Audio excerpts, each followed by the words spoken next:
Selamat datang di MRF Football, channel yang akan membahas berita seputar Manchester United. Jika kalian suka berita Manchester United dari kami, jangan lupa like, komen, dan subscribe. Dan juga nyalakan tombol loncengnya, agar kalian bisa tahu berita Man United terupdate dari kami.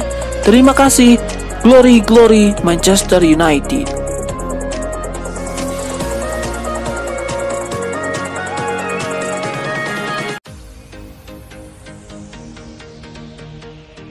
Daftar belanja Manchester United di bursa transfer musim panas semakin bertambah panjang. Terbaru setan merah mengincar pemain milik Nottingham Forest Callum Hudson-Odoi.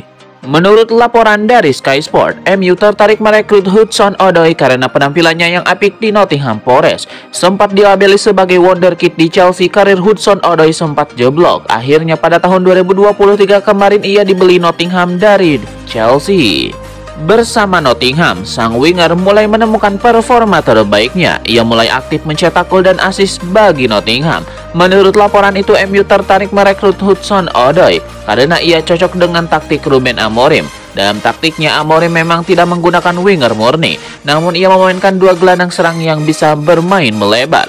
Hudson-Odoi kebetulan cukup fasih dengan posisi ini. Itulah mengapa Amorim tergoda untuk memboyongnya ke Old Trafford pada musim depan.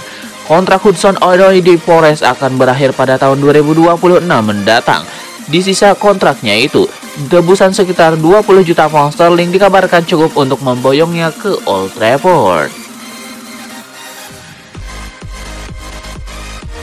Setelah kegagalan pengambil alihan penuh Manchester United, Sheikh Jassim menegaskan dirinya tidak akan kembali mencoba mengambil alih klub, bahkan di tengah kekacauan awal era Ineos.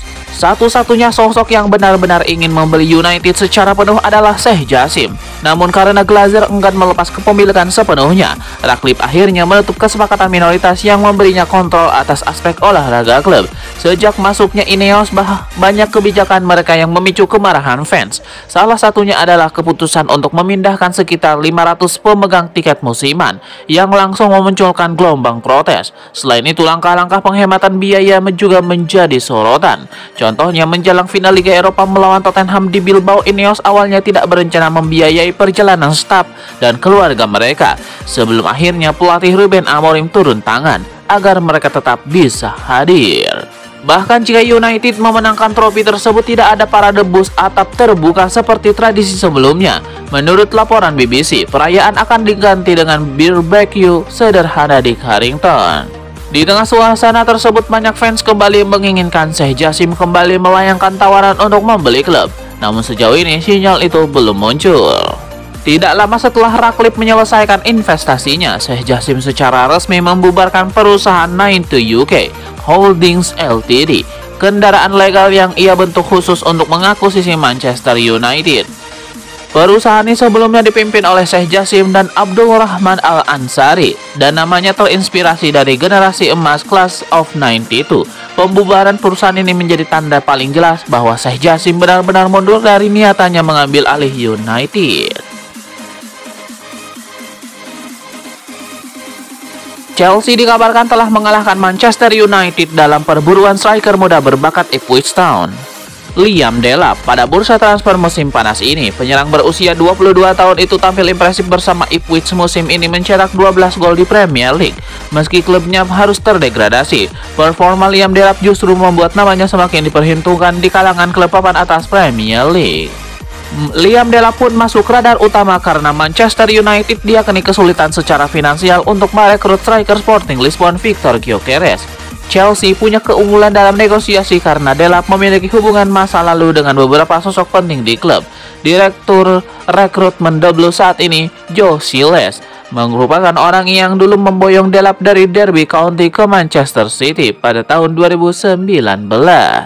Liam Delap juga pernah dilatih oleh Enzo Maresca saat masih di Akademi Man City. Kini dengan Maresca menukangi Chelsea, The Sun mengabarkan bahwa Delap lebih memilih reuni dengan pelatih asal Italia tersebut di Stamford Bridge. Ada kabar baik datang bagi Manchester United. Lawan mereka di final Liga Eropa, Tottenham kehilangan salah satu pemain kuncinya di laga ini. Menurut laporan Manchester Evening News, pemain mengalami cedera itu adalah Dejan Kulusevski. Penyerang serbaguna itu dikabarkan mengalami cedera lutut baru-baru ini. Cedera itu dikabarkan masuk dalam cedera level menengah. Alhasil ia diragukan bisa pulih tepat waktu untuk final Liga Eropa yang digelar pada pekan depan. Di sisi lain, ada beberapa pemain kunci Tottenham juga akan absen di laga final nanti. James Maddison dipastikan absen karena mengalami cedera lutut. Lucas Bergvall juga mengalami cedera di bagian pergelangan kakinya. Radu Dragusin juga dipastikan absen karena mengalami cedera lutut yang parah dan baru bisa pulih di akhir tahun 2025 nanti. Teka-teki mengenai siapa pelatih baru Bayer Leverkusen mulai menemui titik terang. Manajemen di Worksop dilaporkan berminat untuk menggunakan jasa Erik ten Hag. Menurut laporan The Athletic, Ten Hag merupakan salah satu kandidat kuat untuk pekerjaan pelatih Leverkusen ini. Ia nilai punya rekam jejak karir yang bagus sebagai pelatih. Ia berhasil meraih sejumlah kesuksesan baik di Ajax maupun di Manchester United. Ia juga mengklaim iklim sepak bola Jerman karena ia pernah jadi pelatih tim muda Bayern Munchen. Jadi Erik ten Hag dianggap sosok yang ideal di posisi ini. Laporan itu mengklaim bahwa manajemen Bayer Leverkusen akan segera duduk bersama Ten Hag. Mereka akan mewawancarai pelatih asal Belanda itu. Mereka akan mencoba melihat apakah ia cocok untuk menjadi juru taktik di Workslab yang baru atau tidak.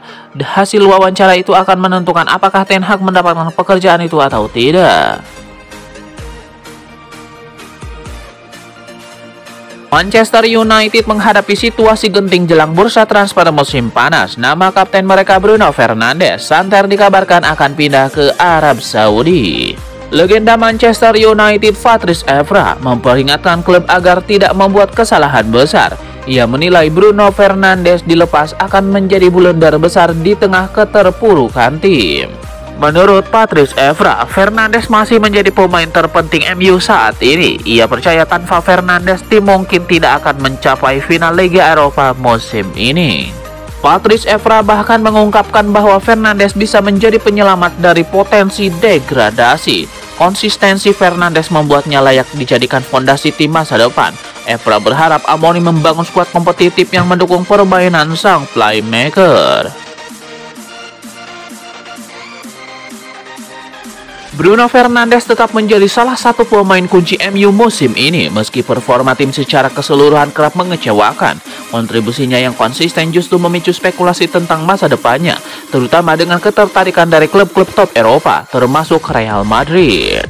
Bruno Fernandes menjadi bintang MU musim ini dengan kontribusi gol dan assist yang konsisten. Tanpanya, performa setan merah diprediksi akan jauh lebih buruk di Premier League. Kemampuannya sebagai playmaker sekaligus pemimpin di lapangan membuatnya diminati klub-klub papan atas. McCoys menyebut hanya segelintir tim elit seperti Real Madrid yang bisa membuat Fernandes meninggalkan Old Trafford. Meski begitu, faktor usia yaitu 29 tahun dan harga yang tinggi bisa menjadi kendala bagi Madrid. Apalagi mereka sudah memiliki banyak opsi di lini tengah. McCoys meyakini MU punya peluang lebih besar mempertahankan Fernandes. Setelah kedatangan manajer baru Ruben Amorim, hubungan sesama Portugal diyakini bisa menjadi faktor pendukung.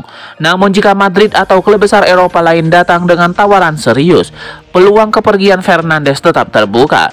MU harus membangun tim kompetitif jika ingin sang kapten betah. Sementara kemungkinan Fernandes pindah ke Arab Saudi dinilai sangat kecil. McCoys menegaskan bahwa levelnya masih terlalu tinggi untuk meninggalkan Eropa saat ini.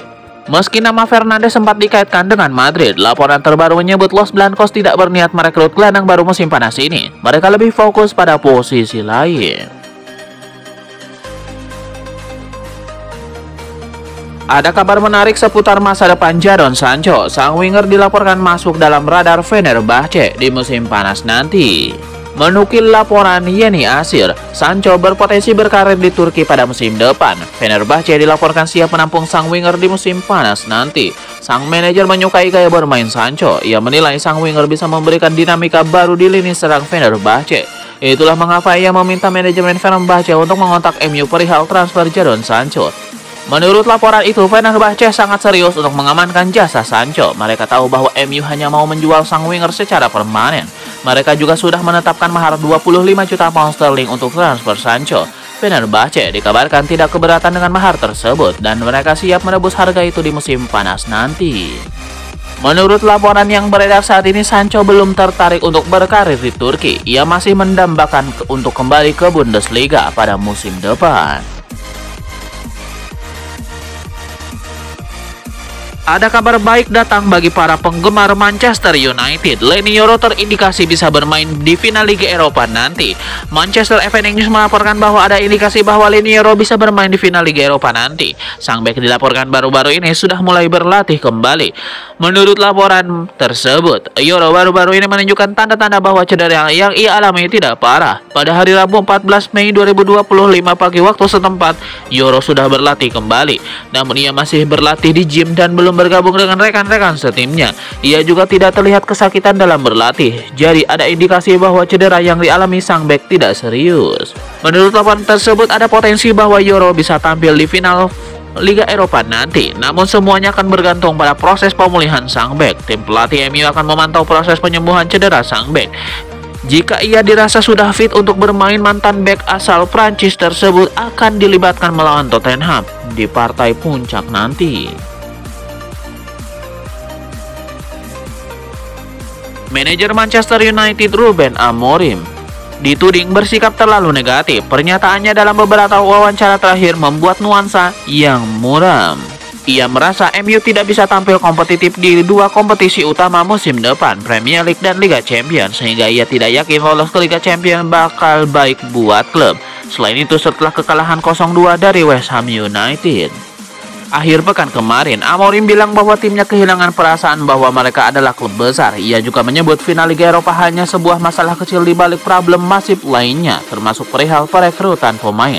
Amorim juga mengaku malu dengan situasi MU saat ini, yang tanpa kemenangan di 7 pertandingan terakhir Premier League.